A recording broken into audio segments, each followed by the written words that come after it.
ನಮಸ್ತೆ ವೀಕ್ಷಕರೇ, ನಾನು ಈ ದಿನ ಒಂದು ಸಣ್ಣ ಕಪ್ ಅಕ್ಕಿ ಹಿಟ್ಟಿನಲ್ಲಿ ದಿಢೀರಾಗಿ ಕೇವಲ 10 ನಿಮಿಷದಲ್ಲಿ ಒಂದು ಚಿಪ್ಸ್ ಮಾಡೋದು ಹೇಗೆ ಅಂತ ತೋರಿಸ್ಕೊಡ್ತಾ ಇದ್ದೀನಿ. ತುಂಬನೇ ಗರಿಗರಿಯಾಗಿರುತ್ತೆ, ಹಾಗೆ ತುಂಬನೇ ರುಚಿಯಾಗಿರುತ್ತೆ. ಕಡಿಮೆ ಸಾಮಗ್ರಿಗಳನ್ನು ಉಪಯೋಗಿಸ್ಕೊಂಡು ಈ ರೀತಿ ದಿಢೀರಾಗಿ 10 ನಿಮಿಷದಲ್ಲಿ ಚಿಪ್ಸ್ ಮಾಡಬಹುದು. ಹಾಗೆ ನಿಮಗೆ ಈ ವಿಡಿಯೋ ಇಷ್ಟ ಆದರೆ ಪ್ಲೀಸ್ ವಿಡಿಯೋನ ಲೈಕ್ ಮಾಡಿ ಮತ್ತು ಚಾನಲ್ಗೆ ಸಬ್ಸ್ಕ್ರೈಬ್ ಮಾಡಿ. ಈಗ ಅಕ್ಕಿ ಹಿಟ್ಟಿನ ಚಿಪ್ಸ್ ಯಾವ ರೀತಿ ಬಂದಿದೆ ಅಂತ ತೋರಿಸ್ತಾ ಇದ್ದೀನಿ ನೋಡಿ. ತುಂಬನೇ ಗರಿಗರಿಯಾಗಿರುತ್ತೆ, ಹಾಗೆ ತುಂಬನೇ ರುಚಿಯಾಗಿರುತ್ತೆ. ಕಡಿಮೆ ಸಾಮಗ್ರಿಗಳನ್ನ ಉಪಯೋಗಿಸ್ಕೊಂಡು ಈ ರೀತಿ ಗರಿಗರಿಯಾದ ಚಿಪ್ಸ್ ಮಾಡಬಹುದು. ಈಗ ಅಕ್ಕಿ ಹಿಟ್ಟಿನ ಚಿಪ್ಸ್ ಯಾವ ರೀತಿ ಮಾಡೋದು ಅಂತ ನೋಡ್ಕೊಳ್ಳೋಣ ಬನ್ನಿ. ಮೊದಲು ಬಾಣಲಿಗೆ ಅರ್ಧ ಟೇಬಲ್ ಸ್ಪೂನಷ್ಟು ಎಣ್ಣೆ ಹಾಕ್ಕೊಂಡಿದ್ದೀನಿ. ಎಣ್ಣೆ ಚೆನ್ನಾಗಿ ಬಿಸಿಯಾದ ನಂತರ 1 ಟೀ ಸ್ಪೂನಷ್ಟು ಸಣ್ಣದಾಗಿ ಹೆಚ್ಚಿರುವಂಥ ಬೆಳ್ಳುಳ್ಳಿ ಹಾಕ್ಕೊಳ್ತಾ ಇದ್ದೀನಿ. ಬೆಳ್ಳುಳ್ಳಿ ಹಾಕೋದ್ರಿಂದ ಈ ಚಿಪ್ಸ್ ತುಂಬನೇ ರುಚಿಯಾಗಿರುತ್ತೆ. ಬೇಕನ್ಸಿದ್ರೆ ಉಪಯೋಗಿಸಿ, ಬೇಡ ಅಂತಂದರೆ ಉಪಯೋಗಿಸೋ ಅವಶ್ಯಕತೆ ಇರೋದಿಲ್ಲ. ಬೆಳ್ಳುಳ್ಳಿ ಈ ರೀತಿ ಗೋಲ್ಡನ್ ಕಲರ್ ಬಂದ ನಂತರ 2 ಕಪ್ಪಷ್ಟು ನೀರು ಹಾಕ್ಕೊಳ್ತಾ ಇದ್ದೀನಿ. ಇದೇ ಸಮಯದಲ್ಲಿ 1/4 ಟೀ ಸ್ಪೂನಷ್ಟು ಉಪ್ಪು ಹಾಕ್ಕೊಳ್ತಾ ಇದ್ದೀನಿ, ಅಥವಾ ರುಚಿಗೆ ತಕ್ಕಷ್ಟು ಉಪ್ಪು ಹಾಕಿದ್ರೆ ಸಾಕು. ಈಗ ಉರಿನ ಮೀಡಿಯಂ ಫ್ಲೇಮಲ್ಲಿ ಇಟ್ಕೊಂಡು ನೀರನ್ನು ಬಿಸಿ ಮಾಡಲಿಕ್ಕೆ ಇಟ್ಕೊಳ್ತಾ ಇದ್ದೀನಿ. ನೀರು ಚೆನ್ನಾಗಿ ಕುದಿಲಿಕ್ಕೆ ಶುರುವಾಗಬೇಕು. ಆವಾಗಷ್ಟೇ 1 ಕಪ್ಪಷ್ಟು ಅಕ್ಕಿ ಹಿಟ್ಟು ಹಾಕೋಬೇಕಾಗತ್ತೆ.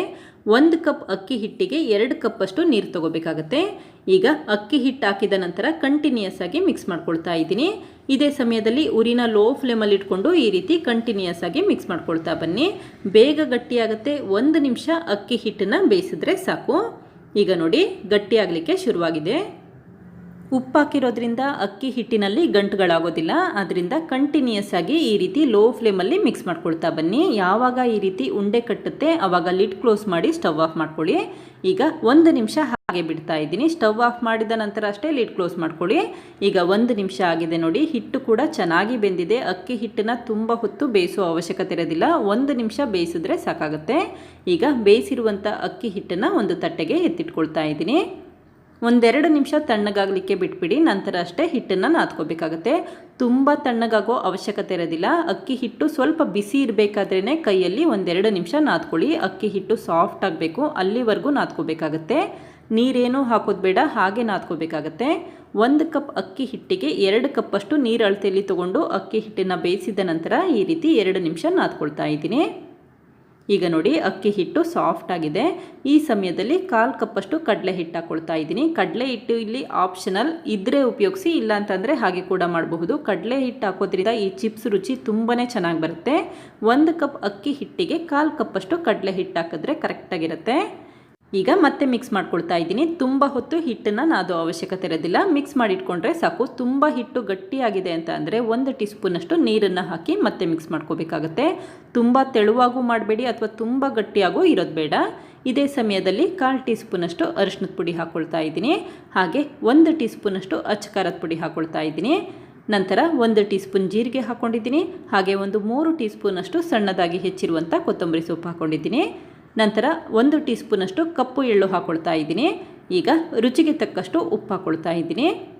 ನಿಮ್ಮ ಮನೆಯಲ್ಲಿ ಕಪ್ಪು ಎಳ್ಳು ಇಲ್ಲ ಅಂತ ಅಂದರೆ ಬಿಳಿ ಎಳ್ಳು ಕೂಡ ಉಪಯೋಗಿಸಬಹುದು. ಈಗ ಮತ್ತೆ ಮಿಕ್ಸ್ ಮಾಡ್ಕೊಳ್ತಾ ಇದ್ದೀನಿ. ನಿಮಗೆ ಮಸಾಲೆ ಜಾಸ್ತಿ ಬೇಕು ಅಂತ ಅಂದರೆ ಹಸಿರು ಮೆಣಸಿನ್ಕಾಯಿ ಕೂಡ ಹಾಕೋಬಹುದು. ಈ ರೀತಿ ಚೆನ್ನಾಗಿ ಮಿಕ್ಸ್ ಮಾಡಿಟ್ಕೊಂಡ್ರೆ ಸಾಕು. ಈಗ ನೋಡಿ, ಚೆನ್ನಾಗಿ ಮಿಕ್ಸ್ ಮಾಡಿ ಇಟ್ಕೊಂಡಿದ್ದೀನಿ. ಅಚ್ಚ ಖಾರದ ಪುಡಿ, ಅರಿಶಿಣದ ಪುಡಿ, ಹಾಗೆ ಕೊತ್ತಂಬರಿ ಸೊಪ್ಪು ಎಲ್ಲ ಕಡೆ ನೀಟಾಗಿ ಮಿಕ್ಸ್ ಆಗಿದೆ. ಇದೇ ಸಮಯದಲ್ಲಿ ಮತ್ತೊಂದು ತಟ್ಟೆ ಎತ್ತಿಟ್ಕೊಂಡಿದ್ದೀನಿ. ಈಗ ಒಂದು ಸಣ್ಣ ಉಂಡೆ ಮಾಡಿಟ್ಕೊಳ್ತಾ ಇದ್ದೀನಿ. ನೀವು ರೊಟ್ಟಿಗೆ ಯಾವ ರೀತಿ ಮಾಡಿಟ್ಕೊಳ್ತೀರಾ ಅದೇ ರೀತಿ ಒಂದು ಸಣ್ಣ ಉಂಡೆ ತೊಗೋಬೇಕಾಗತ್ತೆ. ಈಗ ಕೈಯಲ್ಲಿ ರೌಂಡ್ ಶೇಪ್ ಮಾಡಿಕೊಂಡು ನಂತರ ಲೈಟಾಗಿ ಪ್ರೆಸ್ ಮಾಡಿಟ್ಕೊಂಡಿದ್ದೀನಿ. ಹಾಗೆ ತಟ್ಟೆಗೆ 1/2 ಟೀ ಸ್ಪೂನಷ್ಟು ಎಣ್ಣೆ ಸ್ಪ್ರೆಡ್ ಮಾಡ್ಕೊಳ್ತಾ ಇದ್ದೀನಿ. ನಾನಿಲ್ಲಿ ಲಟ್ಟಣಿಗೆಯಲ್ಲಿ ಲಟ್ಟಿಸ್ಕೊಳ್ತಾ ಇದ್ದೀನಿ. ಈಗ ಲಟ್ಟಣಿಗೆಗೂ ಕೂಡ ಸ್ವಲ್ಪ ಎಣ್ಣೆ ಸ್ಪ್ರೆಡ್ ಮಾಡಿಕೊಂಡು ನಂತರ ಲಟ್ಟಿಸ್ಕೊಳ್ತಾ ಇದ್ದೀನಿ. ಈ ರೀತಿ ಲಟ್ಟಣಿಗೆಗೆ ಎಣ್ಣೆ ಸ್ಪ್ರೆಡ್ ಮಾಡೋದ್ರಿಂದ ಅಕ್ಕಿ ಹಿಟ್ಟು ಲಟ್ಟಣಿಗೆಗೆ ಅಂಟೋದಿಲ್ಲ, ಮತ್ತು ತುಂಬ ಸುಲಭವಾಗಿ ಲಟ್ಟಿಸ್ಕೋಬಹುದು ಅಂತಷ್ಟೇ. ನೀವು ಅಕ್ಕಿ ಹಿಟ್ಟನ್ನು ನಾದಬೇಕಾದ್ರೆ ಚೆನ್ನಾಗಿ ನಾದ್ಕೋಬೇಕಾಗತ್ತೆ. ಆವಾಗ ಈ ರೀತಿ ಸುಲಭವಾಗಿ ಲಟ್ಟಿಸ್ಕೋಬಹುದು. ನೋಡಿ ಎಷ್ಟು ಚೆನ್ನಾಗಿ ಲಟ್ಟಿಸ್ಕೊಂಡಿದ್ದೀನಿ ಅಂತ ಗೊತ್ತಾಗ್ತಾ ಇದೆ. ತುಂಬ ದಪ್ಪನಾಗೂ ಇಲ್ಲ ಅಥವಾ ತುಂಬ ತೆಳುವಾಗೂ ಇಲ್ಲ. ಈಗ ಒಂದು ಚಾಕುವಿಂದ ಕಟ್ ಮಾಡ್ಕೊಳ್ತಾ ಇದ್ದೀನಿ. ನಿಮಗೆ ಯಾವ ಶೇಪ್ ಬೇಕು ಆ ಶೇಪಲ್ಲಿ ಕಟ್ ಮಾಡ್ಕೋಬಹುದು, ಅಥವಾ ರೌಂಡ್ ಶೇಪಲ್ಲಿ ಕೂಡ ಕಟ್ ಮಾಡ್ಕೋಬಹುದು. ಹಾಗೆ ಹಿಟ್ಟನ್ನು ಲಟ್ಟಿಸ್ಕೋಬೇಕಾದ್ರೆ ತುಂಬ ದಪ್ಪನಾಗಿ ಲಟ್ಟಿಸ್ಕೋಬೇಡಿ. ಆವಾಗ ಏನಾಗುತ್ತೆ ಅಂತಂದರೆ ತುಂಬ ಕ್ರಿಸ್ಪಿಯಾಗಿ ಬರೋದಿಲ್ಲ. ಹಾಗಾಗಿ ಇಷ್ಟು ದಪ್ಪ ಇದ್ದರೆ ಸಾಕು. ಚಪಾತಿ ಹಿಟ್ಟನ್ನು ಯಾವ ರೀತಿ ಲಟ್ಟಿಸ್ಕೊಳ್ತೀರಾ ಅಷ್ಟು ದಪ್ಪ ಇದ್ದರೆ ಸಾಕು. ತುಂಬ ತೆಳುವಾಗೂ ಇರೋದು ಬೇಡ, ಅಥವಾ ತುಂಬ ದಪ್ಪನಾಗೂ ಇರೋದು ಬೇಡ. ಇದೇ ಸಮಯದಲ್ಲಿ ಎಣ್ಣೆನ ಬಿಸಿ ಮಾಡಲಿಕ್ಕೆ ಇಟ್ಟಿದ್ದೀನಿ. ಎಣ್ಣೆ ಬಿಸಿಯಾಗಿದೆಯೋ ಇಲ್ವೋ ಅಂತ ನೋಡಲಿಕ್ಕೆ ಒಂದು ಸ್ವಲ್ಪ ಹಿಟ್ಟನ್ನು ಹಾಕಿದ್ರೆ ಬೇಗ ಮೇಲೆ ಬರಬೇಕು. ಆವಾಗ ಎಣ್ಣೆ ಚೆನ್ನಾಗಿ ಬಿಸಿಯಾಗಿದೆ ಅಂತ ಅರ್ಥ. ತಕ್ಷಣವೇ ಒಂದೊಂದೇ ಪೀಸನ್ನು ಹಾಕ್ಕೊಳ್ತಾ ಇದ್ದೀನಿ. ಈ ರೀತಿ ನಿಧಾನಕ್ಕೆ ಒಂದೊಂದೇ ಅಕ್ಕಿ ಹಿಟ್ಟಿನ ಪೀಸನ್ನು ಹಾಕ್ಕೊಳ್ತಾ ಬನ್ನಿ. ಉರಿನ ಮೀಡಿಯಮ್ ಫ್ಲೇಮಲ್ಲಿ ಇಟ್ಕೊಂಡು ಚೆನ್ನಾಗಿ ಫ್ರೈ ಮಾಡ್ಕೋಬೇಕಾಗತ್ತೆ. ಒಂದು ಅರ್ಧ ನಿಮಿಷ ಹಾಗೆ ಬಿಡ್ತಾ ಇದ್ದೀನಿ. ಅರ್ಧ ನಿಮಿಷ ಆದಮೇಲೆ ಇನ್ನೊಂದು ಸೈಡ್ ಟರ್ನ್ ಮಾಡ್ಕೊಳ್ತಾ ಇದ್ದೀನಿ. ಯಾವಾಗ ಈ ರೀತಿ ನೊರೆಗಳೆಲ್ಲ ಕಮ್ಮಿ ಆಗುತ್ತೆ ಆವಾಗ ಇನ್ನೊಂದು ಸೈಡ್ ಟರ್ನ್ ಮಾಡ್ಕೊಳ್ತಾ ಬನ್ನಿ. ಹಾಗೆ ಸಣ್ಣ ಸ್ಟವ್ ಆದರೆ ಉರಿನ ಹೈ ಫ್ಲೇಮಲ್ಲಿ ಇಟ್ಕೊಂಡು ಫ್ರೈ ಮಾಡ್ಕೊಳ್ಳಿ. ದೊಡ್ಡ ಸ್ಟವ್ ಆದರೆ ಉರಿನ ಮೀಡಿಯಮ್ ಫ್ಲೇಮಲ್ಲಿ ಇಟ್ಕೊಂಡು ಫ್ರೈ ಮಾಡ್ಕೊಳ್ಳಿ. ನೋಡಿ, ಯಾವಾಗ ಈ ರೀತಿ ಬಣ್ಣ ಬದಲಾಗುತ್ತೆ ಆವಾಗ ತೆಗೆದಿಟ್ಕೊಂಡ್ರೆ ಸಾಕು. ಕ್ರಿಸ್ಪಿಯಾಗಿ ಅನಿಸುತ್ತೆ ಆವಾಗ ತೆಗೆದಿಟ್ಕೊಬಿಡಿ.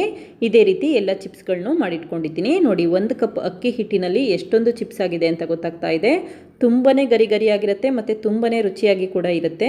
ನೋಡಿದ್ರಲ್ಲ ವೀಕ್ಷಕರೇ, ಎಷ್ಟು ಸುಲಭವಾಗಿ 1 ಕಪ್ ಅಕ್ಕಿ ಹಿಟ್ಟಿನಲ್ಲಿ ಮತ್ತು ಕಡಿಮೆ ಸಾಮಗ್ರಿಗಳಲ್ಲಿ ಕೇವಲ 10 ನಿಮಿಷದಲ್ಲಿ ಯಾವ ರೀತಿ ಒಂದು ಸ್ನ್ಯಾಕ್ಸ್ ಮಾಡಬಹುದು ಅಂತ ಗೊತ್ತಾಯ್ತಲ್ವಾ.